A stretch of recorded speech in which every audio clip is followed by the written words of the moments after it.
Maybe the face I can't forget, a trace of pleasure or regret. Maybe my treasure or the price. Elle est belle, cette Ah chanson. non, non, I ça- have to pay.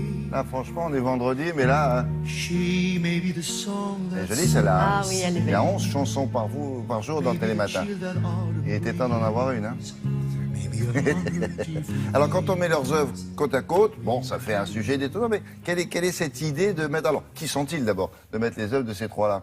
Qui sont-ils? Ce sont des peintres très connus, chacun dans leur pays, de la fin du 19e siècle. Monet en France, qu'on ne présente pas, Ferdinand Hodler en Suisse et Edvard Munch, qu'on ne présente pas non plus, le Norvégien. Vous savez, Edvard Munch, c'est ce célèbre cri que tout le monde connaît, Munch. évidemment. Munch ou Munch, ça dépend. On Munch à la norvégienne et Munch à la française. Ça dépend comment, là, dans l'exposition, en Si on lui l'occurrence... disait bonjour le- monsieur Munch, il ne se retournerait pas peut-être. Hein. Ben non, mais là, Autant pour le coup, prononcer on dans lui- le nom de son... Bah oui, mais ça dépend des gens. Vous allez voir que dans le D'accord. sujet, on prononce Munch, pour le coup. Donc voilà, ce célèbre cri de Munch. Donc au départ, ils n'ont qu'un rapport. Ils ne se connaissent pas, ils ne se fréquentent pas. Monet est un petit peu plus âgé. Alors on sait qu'Hodler et Munch ont vu l'œuvre de Monet. En revanche, on n'est pas sûr que Monet ait vu l'œuvre des deux autres. Donc finalement, aucun rapport. Sauf que on s'est rendu compte qu'ils avaient des sujets en commun, une gamme chromatique en commun. Et puis finalement, peut-être qu'on veut sortir toujours de ces classements. Vous savez, on classe les peintres, on classe les impressionnistes, on classe les fauves. En l'occurrence, Munch et Hodler, c'est plutôt des symbolistes. Donc on met chacun dans des cases et parfois on ne les mélange pas tellement. Et là, l'idée, c'est de se dire, finalement, ils sont à peu près de la même génération, à 20 ans près. Ils ont peint des sujets en commun. Pourquoi pas les mettre les uns à côté des autres? Et effectivement, quand on les réunit, ça fait la blague, vraiment. C'est-à-dire qu'on redécouvre certains peintres qu'on connaît moins. Monet, on se rend compte que ça a beau être la star de l'impressionniste, certes, mais finalement, les autres sont de très bons peintres aussi. Là par exemple, ils sont là tous les trois ou il n'y en a que deux? Là, il n'y en a que deux. Il y en a que deux, donc Monet à droite, non? Non, C'est Munch ça. est à gauche. Attendez, vous êtes dans quel sens, vous? Ben, À gauche, voilà. Là c'est Munch, Voilà, non? voilà, On là, reconnaît sa façon de faire les soleils. là, c'est Edvard Munch et là, c'est Hodler. C'est Hodler, là il n'y a pas de Monet, d'accord. Voilà. Là, il n'y a pas de Monet.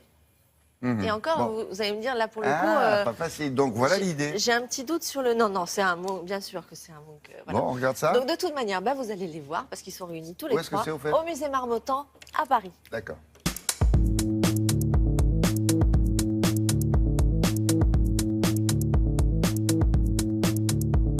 Le point de départ de l'exposition, c'était de confronter Hodler et Monet.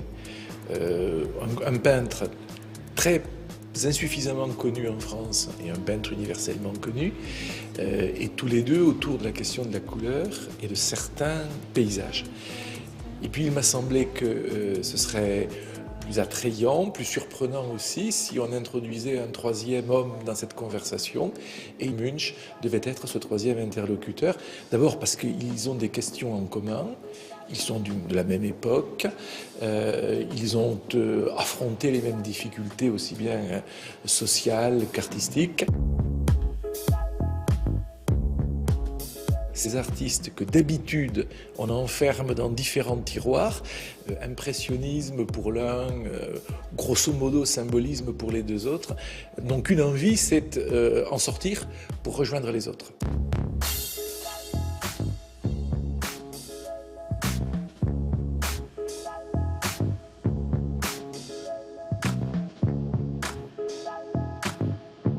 Leur thématique commune, c'est le paysage. Mais c'est moins le paysage qu'un certain nombre d'éléments de la nature, très simples, très quotidiens. L'eau, la nuit, le soleil, la neige, principalement, et la montagne.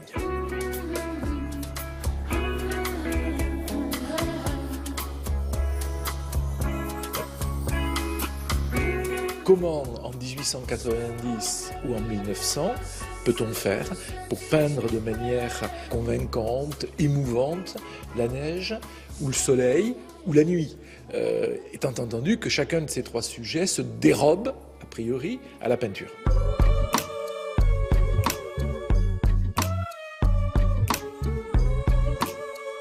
Les harmonies colorées étaient évidemment facilitées par cette communauté de sujets. Et précisément, on montre par là qu'une toile d'Audelaire ne souffre absolument pas d'une quelconque comparaison avec une toile de Monet, ni une toile de Munch. Ce sont tous les trois, au fond, des espèces de forcenés de la couleur. Et plus leur vie avance, et plus leur liberté grandit, et plus ils s'autorisent des couleurs éloignées de la réalité. Et j'espère que l'exposition finit comme une espèce de jouissance de la couleur, indépendamment du motif, presque en sortant du paysage pour s'enfoncer dans la couleur. Très bonne idée, amusante. Parfois même, c'est à s'y tromper, on se demande. Hein. Il y avait le bord d'un fleuve avec un arbre, là, c'était assez... C'est en ça, du coup, qu'ils ont finalement une petite ressemblance, même s'ils n'appartiennent pas au même courant de peinture, même s'ils ne se sont pas fréquentés, et même s'ils ne sont pas du même pays et qui n'ont pas la même culture. Mais il y a quand même un petit lien, et l'exposition le montre très bien. Donc c'est à voir au musée Marmottan à Paris. Merci jusqu'au beaucoup. mois de janvier.